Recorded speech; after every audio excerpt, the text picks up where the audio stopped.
Welcome to another Album of Record podcast. I'm Craig Lindell, joined as always by Andrew Schnitke. How's it going, Andrew?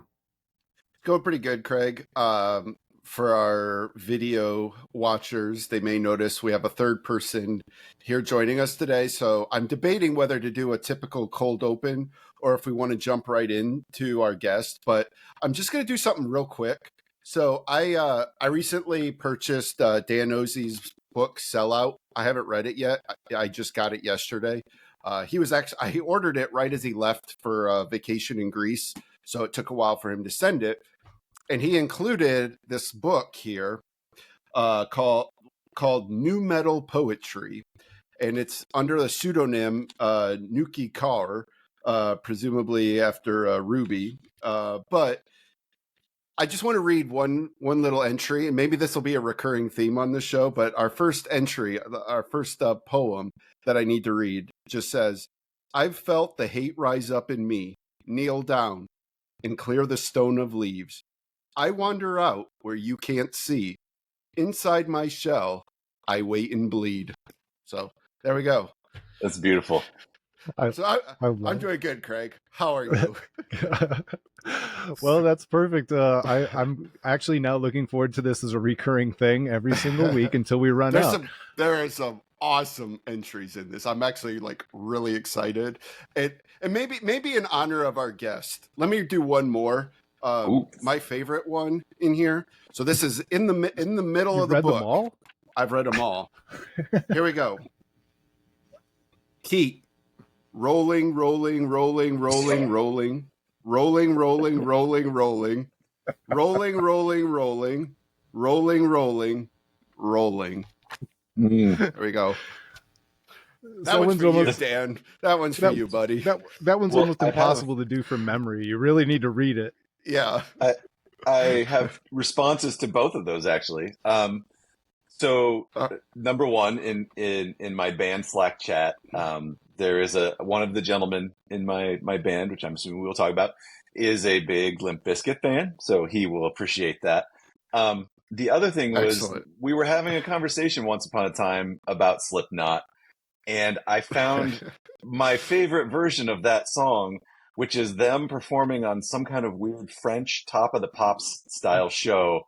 And it's like two, button down French people, and they're like talking in French, and then they're like, Slipknot. And then Slipknot shows up, and they're just going nuts doing that song. And then the people at the end are just kind of like, oh, I love it. Slipknot. Yeah, like they have no idea what they just saw, but it was amazing. I love it. And with that, I will introduce our guest. It's our old friend, Dan Parker.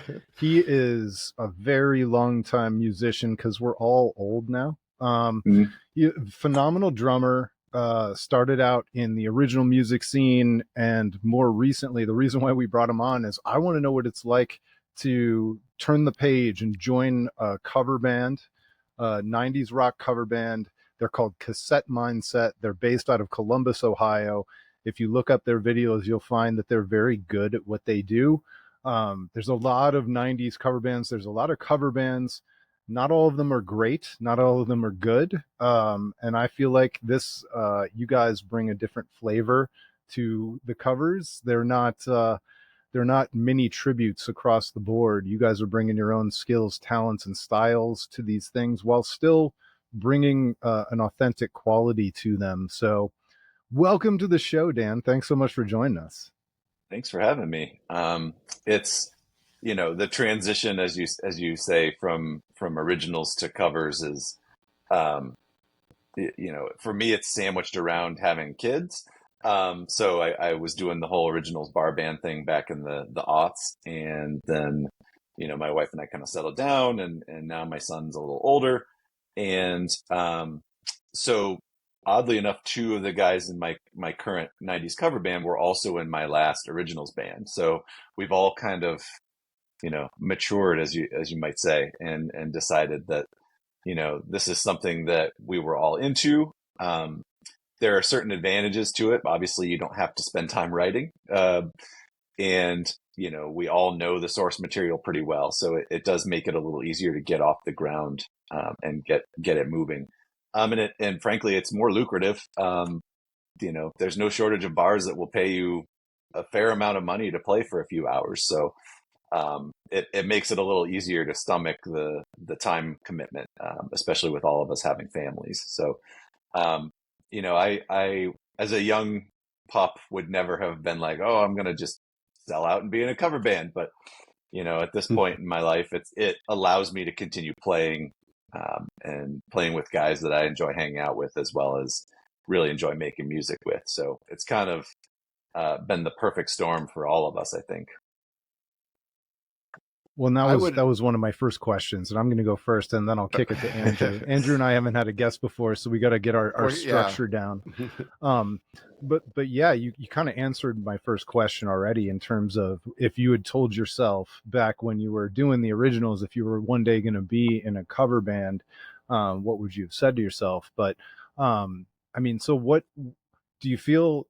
What is different now, and what did you have to do some things to kind of justify doing a cover band to make it cool enough to not get the feeling of selling out, or to pay homage to that musician you were as a younger pup? I would say that really the validation for it came in two waves. The first was this was something that we started talking about during COVID. We none of us could go anywhere. There wasn't live music happening, unless people were getting on Zoom, and artists would get on Zoom, which was cool in its own right. But and John, the singer in Cassette Mindset, who was also the singer in my last band, House of Cards, just Facebook messaged me one day and said, "Oh, we're kicking around the idea of a '90s cover band. Are you interested?" And at the time, it was like, well, I just want to play. I just want to play music. And it became a thing where there were four of us to start, and I knew John, and I knew Casey, our bassist, who had played in originals bands back in that same time frame. So that first validation was we're all into it. We all just want an excuse to play music together. I figured worst case scenario, I'm going to get to hang out with guys I like to hang out with and play music that I like. I never even at that point was like, oh, we'll ever play out. We'll probably just hang out in somebody's basement, and it'll be a cool thing to do, every other week, whatever. And then it kind of happened that way. Our other guitarist at that time was Rory Burns, who is actually also involved in the punk scene here in Columbus. He plays in 3 or 4 different bands. Howling Commandos is one. Prime Directive, Sync Faster. And he does some other stuff on the side. So he's kind of fully immersed in the scene. And we were playing in his basement, and then in like early 2021, he's like, I'm finishing my MBA. It's like the most adult thing ever, and I need to take a break. So it was kind of like, oh, we had a chance. We played for 6 months. It was cool. And then when he finished, it was like, all right, do we want to kick the tires on this again? And we did, and it was almost like, we hadn't played in like 6 months, and we basically were right where we were when we stopped. Like everybody was good enough that, we hit the ground running again, and it wasn't like, oh, we got to relearn all these songs. So at that point it was like, okay, I know I'm with a group of good musicians and we're all still into it. So let's see now, here in early 22, if we can ramp up and make something happen. And then we recruited Steve Nemi, who is also from House of Cards. And he's the guy that kind of brings some interesting stuff to the mix. He's the youngest of all of us. He's actually 10 years younger than me, and I'm the oldest. So we kind of have a pretty wide breadth. And so we got together, we got about an hour and a half's worth of stuff, and we did like a test run at, there's a place here in Columbus called The Stoop, and it's like a punk club. And it was just basically one of those where we kicked them some money. They let us set up on stage and just do like a family and friends kind of deal. And that was a lot of fun. And then we booked a 45-minute set, and we played that around Halloween in 22. And it was like, okay, there's something here. And that was the second piece of validation. It was when all the people that are our age were like, oh my gosh, like this is the music that I love, and you guys do it really well. There's kind of a hole here. There's not really somebody that's out there doing this. Like, if you're familiar with the band in Columbus called the Reaganomics, they were around forever. They were the 80s cover band, and they just recently retired. and somebody at one of our shows said, now that the Reaganomics are gone, there's like a void for that sort of genre specific. He's like, I think you guys could fill that. And so what we found is that when we go out and play at like, craft breweries like Noctera here, or there's a couple other ones we played, and all the people are our age, so they all grew up on that music, and it's like a place they can bring their kids and hang out and just vibe on the music. And so it was like, okay, we're doing something right, like, and it makes it, it doesn't feel like that whole like, oh, you're just selling out, because people really seem to be getting something out of it. It really has made me feel like, I'm actually able to contribute something to these people's experience of like, oh, I get to hear music that I love, and you guys do it faithfully enough that it's not just like, background noise that's a distraction. So, I still have that sort of like, but when I look at how much money I've made the last couple of years doing it, it's a nice little side hustle. So that makes it a little easier when you're a little older. You can already say I'm leaning in for the payday, but it would be nice to do originals, and I think we probably could write some cool stuff, but it's also nice to be able to just say, okay, this is a song we all want to do, and it, within like a practice or two, we've got it pretty much nailed. So it does make it a little easier to kind of, get things from the drawing board onto stage. I think, when you talk about, filling that void of a generational sort of cover band, it is interesting because the 90s were like this unique time in our life where rock music was sort of in the zeitgeist. It was so many of these classic songs from the 90s were everywhere that you don't have to be per se a rock music fan to recognize so many of the songs you guys play. But I'm curious, when you guys sort of pick your sets and what songs you guys want to cover, how do you guys kind of go through that process? Do you like weigh like, hey, how recognizable is this versus like how much fun is it for us to play? Do you do sort of one for them, one for us, or how do you guys kind of go about picking what songs you guys want to play?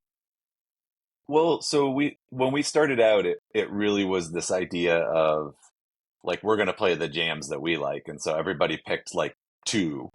And then as we've gone out, you see what clicks with the audience. It's pretty, the one of the first shows we played Inside Out by Eve 6, which for me was just like, it was a little, I was kind of getting ready to graduate college. It wasn't really my lane per se, but it's an easy song to learn. It's fun to play. And then you see like people just go nuts and you're like, okay. And so at times there's some trade-off of like, is this my favorite song? No, but people enjoy it. And, what we tend to do, since there are five of us, is somebody will suggest something and we'll kind of hash it out. And we do kind of weigh those factors that you talked about of, how fun is this to play versus, how popular is it? We've even joked about doing a show of just deep cuts, like where we're just like, you know what? I'm playing Mineral. Like, I don't care that nobody knows it. I'm playing it, but so, we try to find, artists and songs that we think will land, that we enjoy to play. So that so far that, that's a net that we can cast and still get the fulfillment out of it. But, there's two things to it. One is, the five of us all have different tastes. Like I mentioned, Rory is kind of big into punk, and, Casey's into pop punk, and, he's a big Weezer fan. And one of the other guys is like, I don't really like Weezer. So it's kind of like, finding those common grounds that we can all enjoy. That's one piece of it. And the other piece is recognizing that, my wife has always been like, you're such a music snob. And it's like recognizing that the people that are out at our shows, they want to hear the stuff that was on the radio. And for me, a lot of that has been going back and listening to that stuff and really getting into the parts and finding the stuff that's enjoyable to play. The other thing is that every once in a while we'll polish up a song and we're just like, oh, this is going to crush. And it just doesn't, for whatever reason. And that can be a bit disappointing. Like an example would be we spent a good amount of time learning Big Empty by Stone Temple Pilots, which all of us are like, yeah, we all saw The Crow and this song is great. And people are just kind of like, nah, it doesn't really work. So sometimes you have to scrap those for the greater good, which is a bit disappointing. But for the most part, I mean, Sure. there's no shortage of songs that, are enjoyable enough to play that people seem to really enjoy listening to. Yeah, it's interesting to hear you say that because I also, and maybe Andrew too, am a music snob. Not But me. as and I've told the story before that a few years back, a buddy of mine who's a big same age as us, big music fan. He was like, I know it's the Roxino and I know it's like a Thursday night, but let's go see Collective Soul and Gin Blossoms. And I did, and it was really, really fun. And I enjoyed hearing those songs a lot more than what I maybe would have remembered. And one of the things that occurs to me is that we kind of had to be music snobs because we couldn't buy all the CDs in the world. And Andrew loves Collective Soul, but I specifically was not a big Gin Blossoms fan. I felt like they were one of the softest of the alternative rock bands in that time period.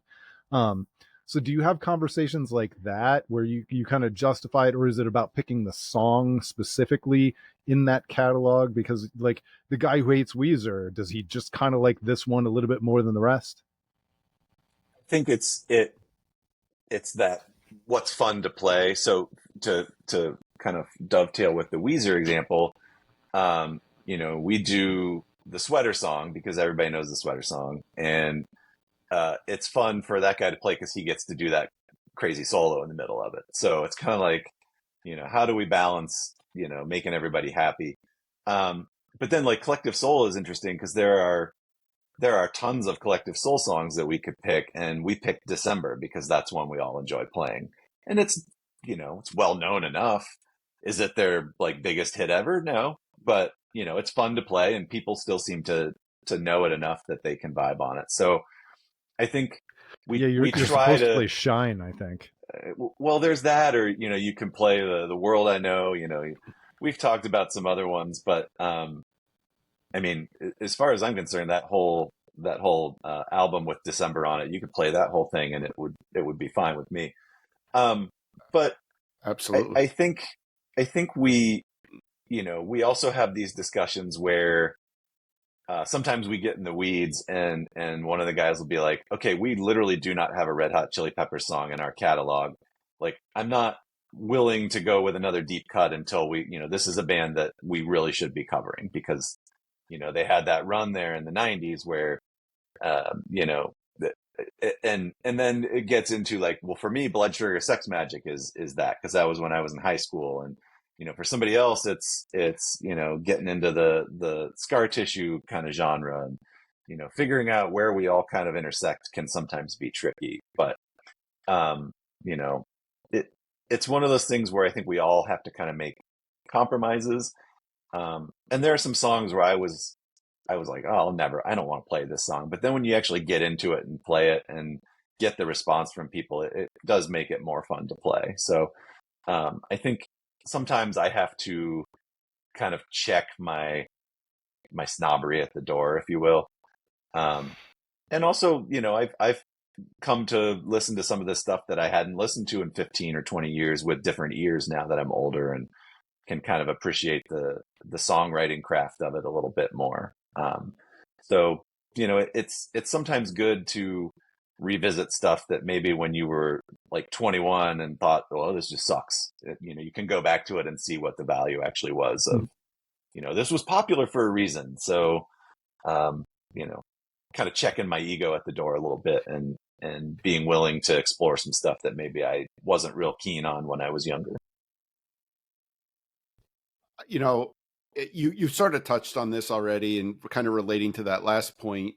you know uh when I was in high school, I got invited to play in a band. One of my good friends was a guitarist, and he was working with a singer and a drummer, and they needed a bass player, and they knew that I had a bass, and he the singer actually ended up reaching out to me. He's like, "Hey, we're starting this band. We're going to do covers. We want you to join it, but here's the catch: we're doing country songs." And I hated country music, but something you said earlier, like you guys just wanted to play, and that's kind of how I felt. I was like, well, I just want to play. I was like, it'll be an experience. I want to see what it feels like to play like with a band. And so I kind of did. Well, we ended up only doing one country song, and we ended up doing all the rest rock songs. But I know, sort of your music taste a little bit from having discussed music with you in the past, but I wondered if maybe you wanted to talk a little bit about your experience with 90s music growing up, what kind of stuff you were into, kind of where it led you down this journey. And then maybe if there are, like I say, you sort of touched on this, but like, if there are songs that like everybody wants to play that you absolutely don't like, what that experience is like of trying to figure out like how to fit that in. Well, so for me, I have an older brother, 3 years older. So when grunge kind of blew up, he was already kind of about to graduate high school. But he had a bunch of friends that had a little bit more disposable income than me and had cars with car stereos. And so that was when I first got to hear stuff like Nirvana and Pearl Jam. And so I came of age when grunge was just really hitting. So, I know Nirvana gets the credit for kind of kicking the door down, but like a lot like you, Andrew, Pearl Jam was always it for me. And Alice in Chains was my other one. And then I came to Soundgarden a little bit later, but once I really listened to Soundgarden, those were kind of the three Seattle bands that really drove me. And then I actually did a video on our band Facebook about this, where I talked about like my influences, and it was Matt Cameron, the drummer for Soundgarden, and Jimmy Chamberlain from Pumpkins. So Smashing Pumpkins was another huge one. And those were to take a step back. Growing up, my parents listened to a lot of what's considered classic rock by our standards. So like Led Zeppelin, Doors, Pink Floyd. So I'd sit around the breakfast table getting ready for school and listen to that stuff. So I still have an affinity for that kind of stuff. And my brother was into, I don't know, he listened to a lot of like Depeche Mode and stuff that was more electronic, which at that age really didn't click for me. So it was when all those bands came out that were kind of driving that grunge bus, that was when it just all clicked in. And going to college, I kind of got into some heavier stuff at that point. I was into Nine Inch Nails. I really got into like Helmet and Pantera. I will admit I went and saw Korn a bunch of times in the 90s. I was into Korn. I had the first two Limp Bizkit CDs, yeah. So I kind of leaned into all that. And then the other big one from when I lived in a fraternity house was 311. All the guys were into 311. So it was kind of all over the place, in college.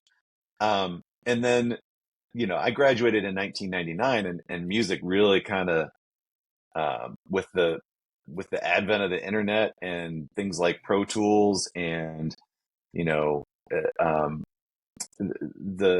one of my favorite podcasts, the 60 songs that explain the 90s, they always talk about like the end of the monoculture, where it was like everybody kind of was free to do what they want and find what they want on the internet. I kind of, took a step back, and really, there was an early 2000s period. I really kind of wasn't into new music that much anymore. I kind of just stuck with the stuff that I liked from the 90s. And so, when I think about now being in a 90s cover band, I kind of think about that time period, 15 to 20 years ago, where I really just kind of took a step back from mainstream music. And, at that time there wasn't Apple Music or Spotify where you could just go on and find stuff. I remember when Pandora first was a thing, and that was like, tell me about these algorithms that guess what kind of music you like. And so that kind of brought me back around to it. But there was a window in there where I really just kind of clung to the stuff that I liked in the 90s. And so, going back to it now, it's it's kind of second nature because it's the stuff that I really leaned on when I needed, when I needed music that I could count on, if that makes sense. Um, and then Yeah. I feel like there was a second part of that question that I just blew right past. I, no, then like it kind of led me into thinking about like you talking about maybe like if other guys in the band have a song that they Sure, really sure. like that you don't. How do you personally? You talk kind of how the band navigates it, but how do you navigate it personally? I will go back and listen to some stuff. So I'm trying to think of a good example. So, uh, okay, so we do um, Little Black Backpack is a song we cover, which I would argue is not like mainstream radio song, but a couple of the guys were like, Yeah. this was my jam. Like, this is one of the songs that I loved more than anything at the time it came out. And I'm like, all right, well, let me go listen to it and really listen to what they're doing musically, and not just, try not to think about it as like a pop entity or a song that is by an artist that maybe I don't care for too much. I personally, I try to just listen to it a bunch and really break down the parts. And that kind of speaks to, and I'm curious how you feel about this, Craig. Um, the way that I learn music is I just listen to it over and over and over again. And my brain kind of, it's like osmosis. My brain absorbs it and then I'm able to spit it back out. The other guys that I play with, and their method works just fine for them. They will like go on the internet and look at like YouTube videos of tabs and stuff. Like they learn the chords that way. But I have always had to just listen to stuff and then break it down inside my head and then reconstruct it to play it. I can't like watch somebody else play it and learn it that way. I have to just listen to it. So for me, a song that is, one that I either didn't know or maybe never really paid that much attention to, it's like, all right, I got to go back and really listen to the drum part to this and see what kind of cool stuff the drummer is doing that I can then latch onto and have fun with. You know what's really hysterical, Dan, is both. The answer is both. If I'm playing Mm. drums, I listen to it 100 times and I do my version. I try and replicate it because just because Jimmy Chamberlain plays this a certain way, I can accomplish it and make it sound like that a slightly different way. Although I can't really do Jimmy Chamberlain, which is where my Nobody next can. question's going to go. But the guitar stuff, man, I have to have that tab. I have to have that tab, and I probably am playing along with the record at the same time. Um, but yeah, something about drumming, reading sheet music or watching an online tutorial, it's not quite as helpful as it is when I'm playing guitar. Or even I've learned a couple bass lines for different songs when I was feeling froggy. But so speaking of the drum parts, you do some Foo Fighters. You said Jimmy Chamberlain is one of your influences. He's maybe my favorite drummer from that time period until I discovered Danny Carey. Mm. But even stylistically, I think I might love Jimmy Chamberlain even more. Not that I really need to have a contest and rank them. They can both be awesome. But like as a drummer, uh, how crazy or scary is it to sit down and try and do Dave Grohl's version of Everlong or Jimmy Chamberlain's version of Cherub Rock? And second part, who are the scariest drummers to kind of emulate in the band? So it's kind of a double-edged sword because a song like Cherub Rock, which we cover, I have listened to that probably 10,000 times in my life. And so I know that, that's like driving home. Like, you could drive home in the dark with the lights off and you can figure it out. Um, I will say that, when you really go back and listen to it and break it down, though, that you'll find little things that maybe even after that 10,000th listen, you haven't picked up on. And what's crazy about Jimmy is that he plays, especially if you go and look at like live videos, he plays everything so fast. Like the recordings are usually the slowest version of everything he plays. The one that always got me was the song from Melancholy, the "F You Ode to No One," And I saw a live version of it where Billy started it like 30 beats a minute faster than the recording and just turned around and smirked at Jimmy and was just like, here we go.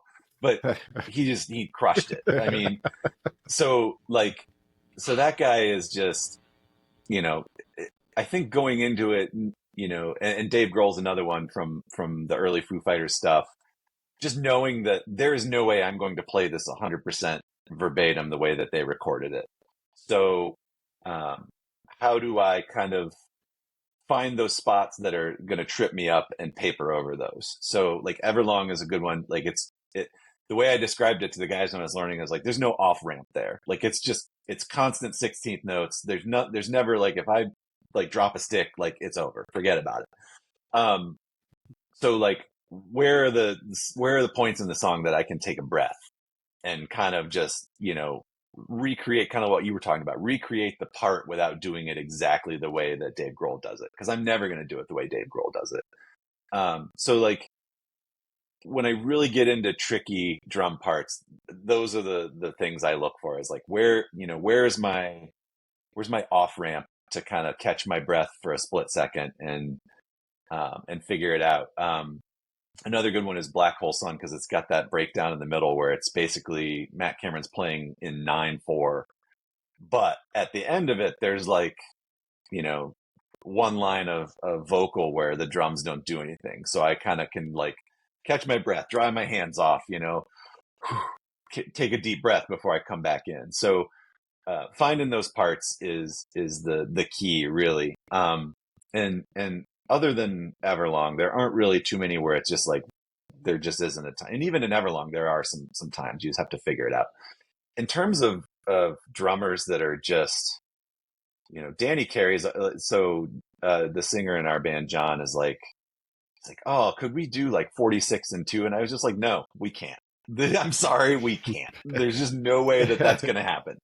And he's like, come on, man. And I just cue up the part in the middle where Danny Carey comes in and he's like, I'm just like, John, I can't do that. Like, I'm sorry, I just can't do it. He's like, well, you know, I bet if you sat down, I'm like, the amount of time that we would have to spend learning the song and polishing it for the 6 people that would like get it in the crowd, like it's just not worth it. Even sober is difficult.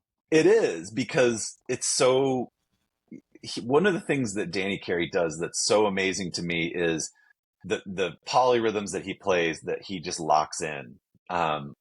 Like one of my favorite YouTube videos, I go back to it often, is there's a live version of Numa that he's playing where it's just him. And it's just like, somebody broke it down once where like the pattern for that during the verse is like, it's like 33/4, something like that, some absurd stupid time signature like that. But you just watch him play it and he's clearly playing it by feel. That's the thing that I'm so jealous of. I play most everything by feel myself, and to see somebody that good at it, just, it's mind blowing. And it's just like, you know, I had the same thing. I was a Rush fan growing up, and Neil Peart, some of the older stuff that he would play, it's just like, there's no way I'm ever going to play that. So I'm just going to enjoy it and watch him play it. And, you know, he was a guy that was amazing because he would play everything live exactly as he had played it on the recording, which, you know, some people are like, oh, well, where's the fun in that? And on the other hand, it's like, but when you listen to what he's playing on the recording and then watch him just recreate it over and over and over again, it's just amazing to me. So, you know, there weren't a lot of Rush 90s songs that would ever make our cut, but those were the 2 guys that I would listen to and watch and just be like, you know what? You know, you guys got it. That's it. And I mean, there's some other drummers out there that are, you know, like watching them play where it just seems like it's effortless what they're doing, but they're doing such complicated stuff. That's the stuff I really enjoy when I go see live music these days.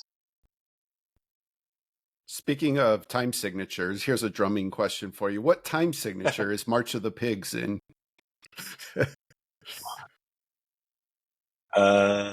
It's like 1, 2. It is 7/8, I think. I want to say 7/8 because there's like 3 downbeats and then an extra 8th note in there. But I'm probably wrong, just off the top of my head. I think on the 4th measure it switches to something. So I think there's the extra one. Yeah, so I think it's I like break I technically break something that like I 29/8 or yeah something. I would break that main beat pattern down in 7/8 because it's like 1 2 3 4 5 6 7, and then the extra one has the da, da, da, da, da, da. It's Yeah. three measures of 7/8 with one measure of 4/4. So in effect, a 29/8 time signature. 29/8. There we go. Yep. So my So old you were band right, house, 7/8 three times and then a yeah, 4/4. Yeah.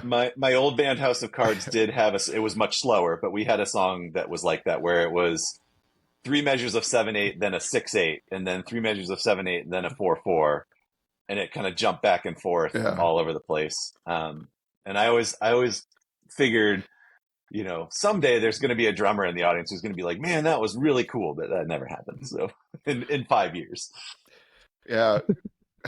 Well, Craig and I have talked about too, like how even playing guitar off of a weird time signature like that, like you don't always necessarily feel it right away that it's, or like to listen to a song, like so many Soundgarden songs you can listen to and think they're just in a standard time I signature. will never be able to play Fell in Black Days. But then as you start right? to play the guitar parts, you're like, wait a second, like something's not adding up here. Like, why is my timing always off? And it's because you don't even realize that Matt Cameron is playing some kind of a different Right. time signature. I'm just kind of curious, like, is that so?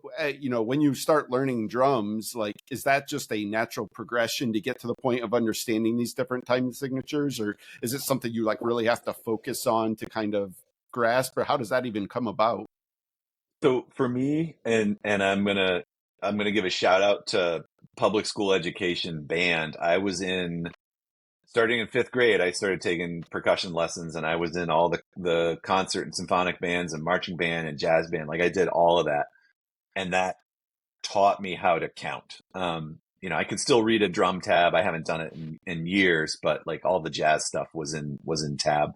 But really figuring out how you know the numbers on the page, how those actually count up, like how you break it down to count it up, um, is really one of those things that was just kind of drilled into me from like age 9 or 10 on, as I took lessons in school, and all the way up through college. I took some lessons and played in jazz bands in college for a couple of semesters.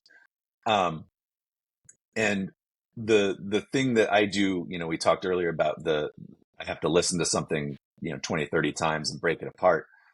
The one thing I will do is I will sometimes write things out in that kind of that rhythmic notation when I'm really struggling on something. And it's like once I kind of see it written out like that in 16th notes or 8th notes, then I can teach my hands to play it. Like so it's tricky, and it's definitely one of those things where uh, in some cases we will sometimes fudge a little bit just so that it's easier for everybody to count, like a rest or something like that. Mm-hmm.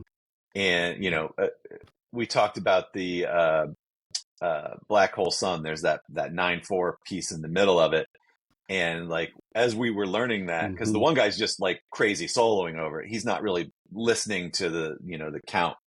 He's just playing Yep. riffs all over the place.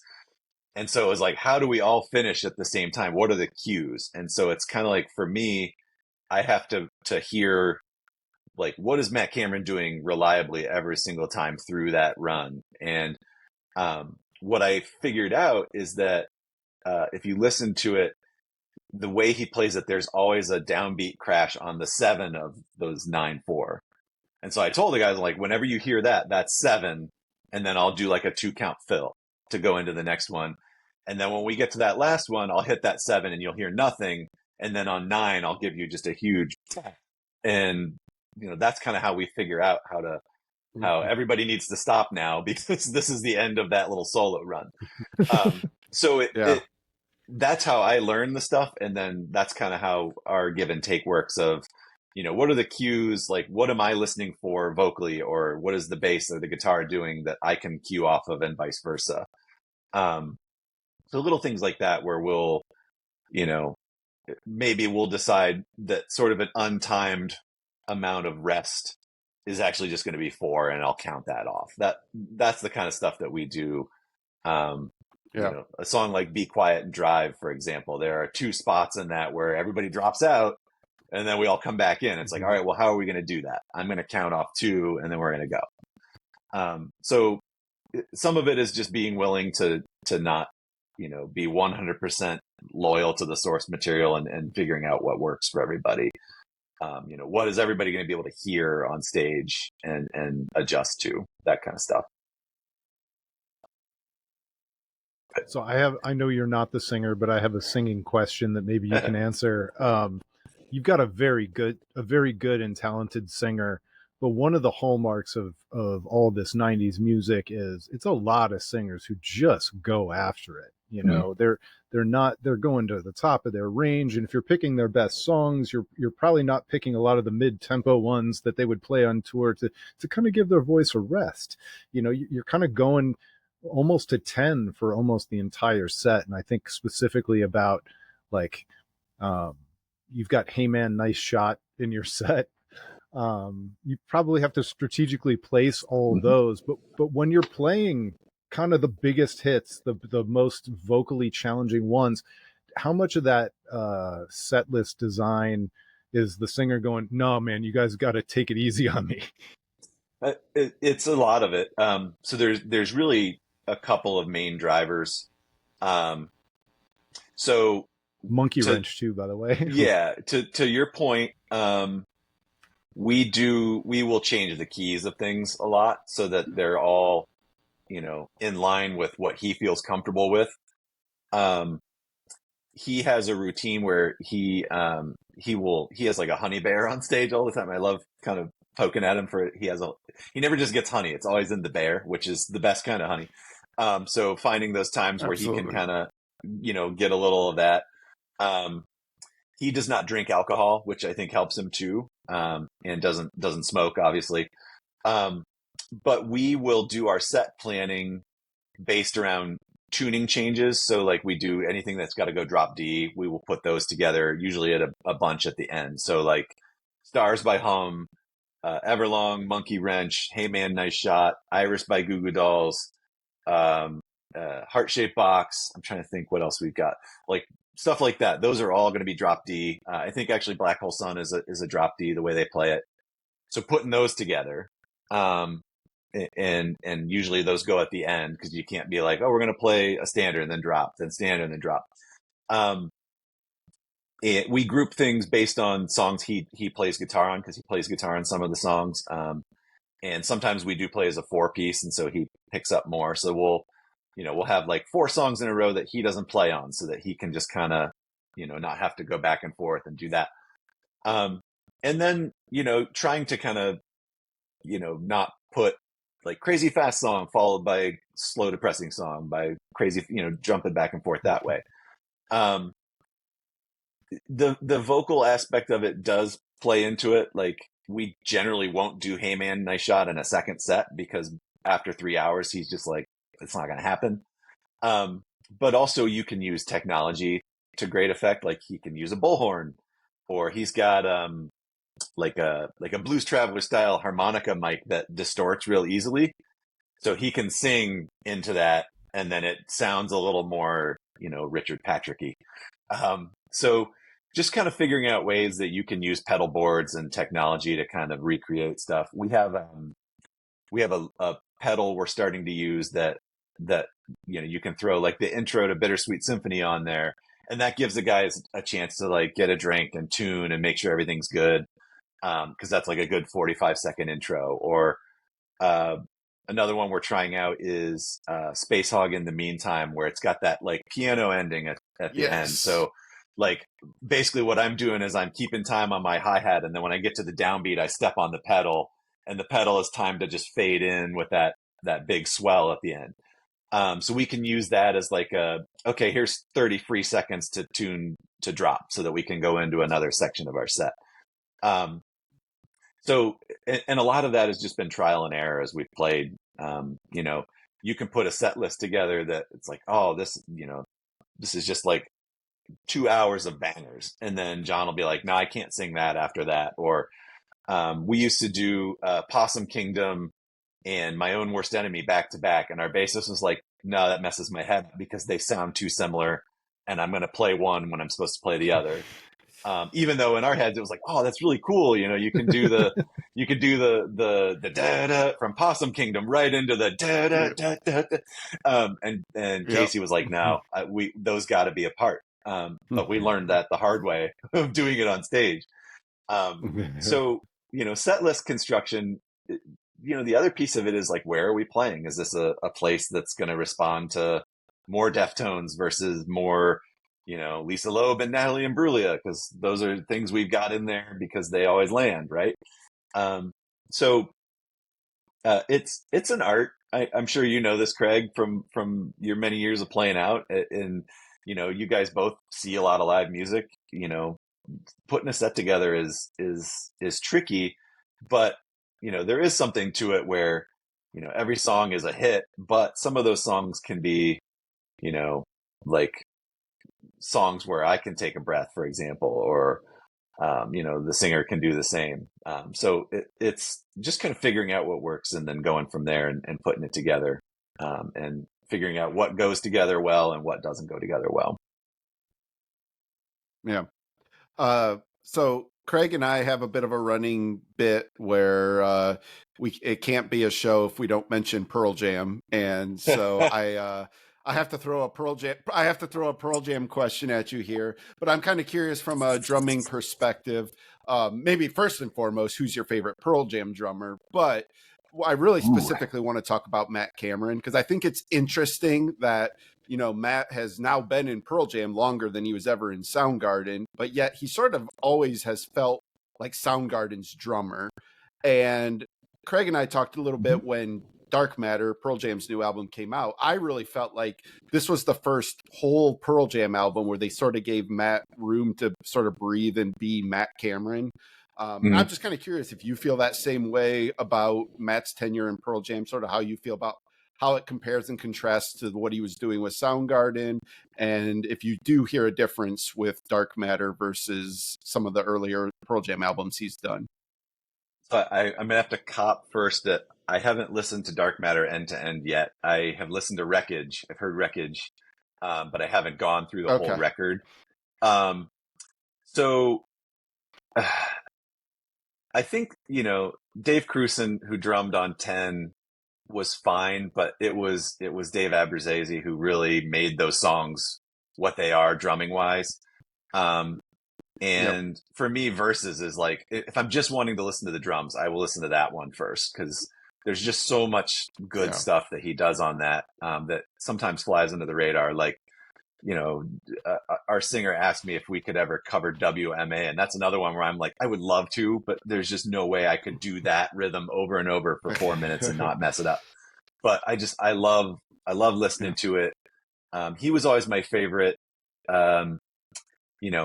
It's weird. The irony is that I think the Pearl Jam album that I had to say, like, this is my favorite just because of the timing of it in my life, is Yield. And Jack Irons is my least favorite Pearl Jam drummer. He just was so uninspiring. It was just like, I'm going to play a backbeat on this song, and I'm going to play a backbeat on this song. And so when Matt Cameron joined, I was like, this is one of those things where it's like the only guy that could replace Nev Chandler as the Browns play-by-play was Jim Donovan, right? The only guy that could really be Pearl Jam's drummer was Matt Cameron at that point. I always thought Binaural for me was kind of an underwhelming album, but Sleight of Hand is one of my favorite tracks by Pearl Jam of all time, in part because of the drums that he's playing, because it's so understated.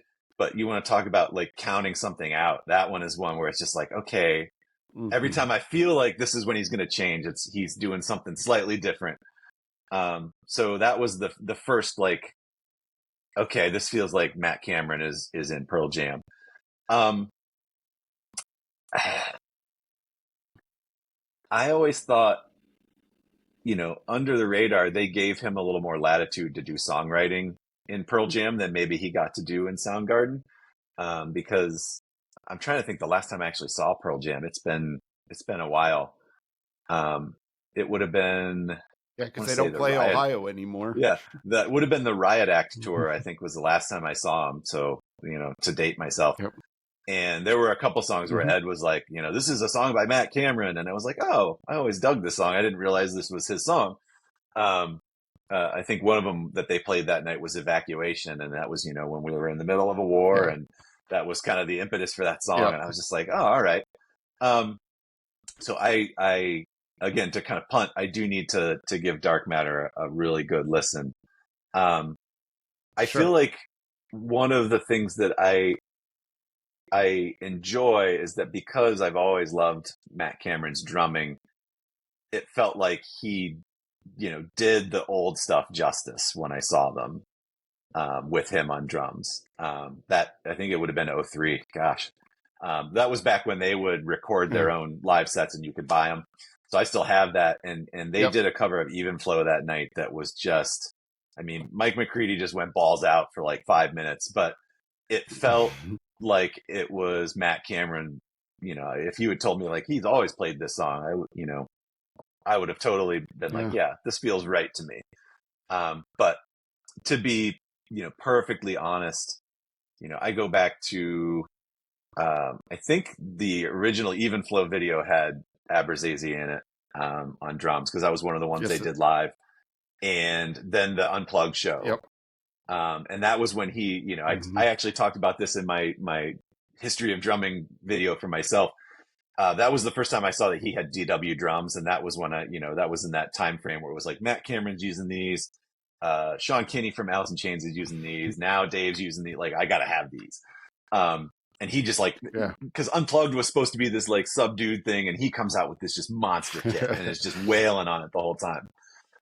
So for me, he'll always be like the seminal Pearl Jam drummer. But it is funny that Matt Cameron's been in that band for 25 years at this point. So it's like he's not the new drummer anymore, right? Yeah, like I think for all of us who grew up with Pearl Jam and who were there from the very beginning, it does there's always a part that just feels like Dave was the drummer of Pearl Jam.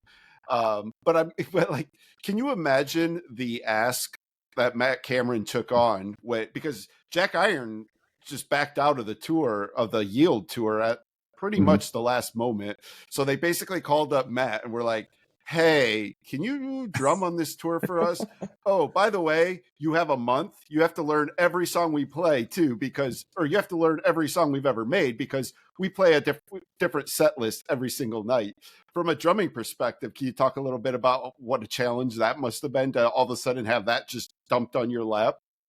If Josh Freese had answered the phone, oh my God, a totally different conversation. Yeah.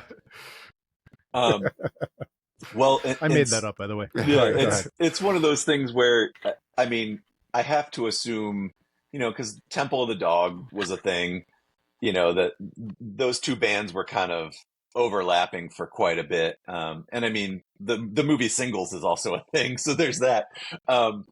True. I think he probably knew a fair bit of their catalog at that point. And honestly, if you told me to learn Yield, I could probably bang that thing out in an hour and a half. It's really not that tricky. The tougher stuff would be like, how deep are we going to go, on like Vitalogy or Versus at that point in time? Most of the hits he probably had no problem learning, but some of that stuff, would be very challenging. And some, like even a song like Glorified G has some tricky transitionary fills in it, but a guy like Matt Cameron's going to be able to pull that off pretty easily, I would think. So it would just be a matter of like, how much did he already kind of have, in the memory bank, and then how much did he have to learn? And the nice thing about being Matt Cameron is that he could probably spend 8 hours a day doing it. So it's probably not terribly tricky. And it's definitely something that would seem daunting to me, but at the same time, I remember, this is my funny anecdote. When I was in college, I was really into the band Helmet, and they kind of broke up. And part of that was that their drummer kind of wanted to go and be a DJ and do other things. And I literally sent Paige Hamilton an email and said, I know all of your songs. I will learn all of your songs. If I'm a college senior. If you are looking to hire a drummer, like the naivete of just being like, oh yeah, you could totally just send him an email and yeah. But Got to in the shoot back your of my shot. mind, right, exactly. In the back of my mind, I was like, all right, what songs would be really hard for me to learn by this band? And it turns out none of them, because it was just straight butt rock, drop D butt rock. But yeah, it's one of those things where I think it gets overstated because professional musicians, they've been doing this all day, every day for decades. It's pretty easy to click in and to be able to read people, on stage. I think that's one of the things, even just playing with this group of guys for a couple of years now, I can kind of tell, what they're going to do based on, simple mannerisms and things like that. And, if somebody needs a minute to tune something, we've kind of worked out some of that shorthand. So, Well, look, I am curious. Plus, being the some drummer, of those, the drummer. Oh, go ahead. I was just gonna say, I'm sure it would be interesting to hear like shows from the beginning of that tour versus the end of that tour, and put them side by side and see how his playing changed on some of those songs. Because, there's a difference between like, okay, I feel comfortable enough that I can play this on stage versus this is like second nature, muscle memory. Plus, I was just gonna say, plus being the drummer, you keep the beat. So as long as you're playing your beat, and then if the guitarists get off, it sounds like they messed up. So yeah, they just got to follow me all the time. That's right. Yeah. All right. So I appreciate all the time you spent with us today. I've got one last question. I also am a giant fan of the podcast 60 Songs That Explain the 90s. And of course, I was listening to it the one day when apparently Rob Harvilla, and he texted you to ask you a question for one of his episodes, and you got a shout out. And it was like one of those eyeball wide moment for me, because I had no idea that you guys knew each other. Do you remember what the question was? Do you remember what your answer was? Because I want you to kind of recreate it for us. Yeah. So, and he didn't give me any context. But so the genesis of this is that I met him when we were both in college. I was playing in an originals band with some guys I knew from high school here in Columbus. They were all at Ohio State.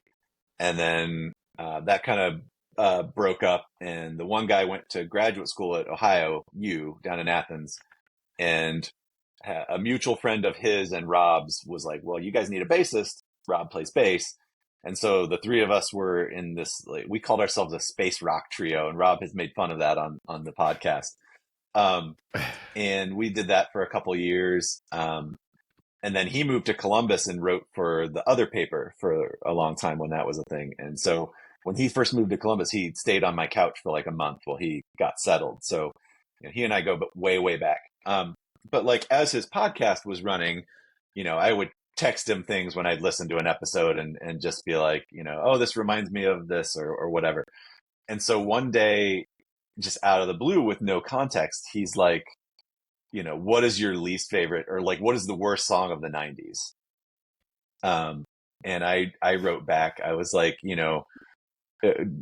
germane to our conversation earlier, like there are songs where each of us is just like, nope, I'm not going to play that ever. And for me, it was Sex and Candy by Marcy Playground. I just will never, ever play that song. It's so bad. And so I responded to him, something to the effect of like, one thing I've always told the guys that I will never play is Sex and Candy by Marcy Playground. And so that kind of led him to, giving us a shout out on the podcast, which was pretty bonkers.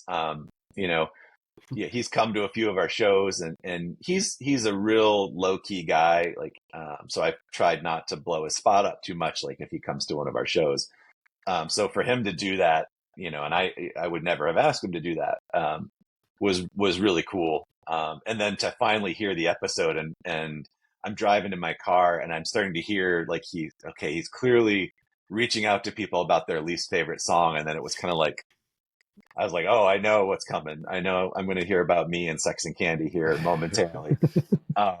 So that was kind of funny. And yours was like the third text I got that day of like, oh, you know him? Like, I can't believe that. it was like people clearly putting the, connecting the dots of like, wait a minute, I know a guy named Dan and he plays in Cassette Mindset, and Rob knows a guy. And wait a minute. So that was kind of fun for me, like, getting to kind of hear from people who, I had no idea they were listening to his podcast, and they had no idea that he was an old friend of mine. So it really is kind of fun to see how, how small the world can really be sometimes.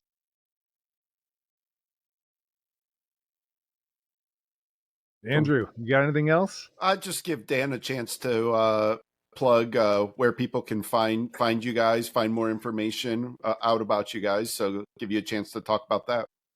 Sure, thanks. So you can find us on Facebook and Instagram, just under Cassette Mindset. And we are at cassettemindset.com, all together, no spaces. We are playing, I'm trying to think, we're actually kind of expanding our footprint outside of Columbus this year. So we're playing at Buckeye Lake a couple times. We're going to be playing at the Combustion Brewery Oktoberfest at the end of September, which is down in Pickerington here in Columbus.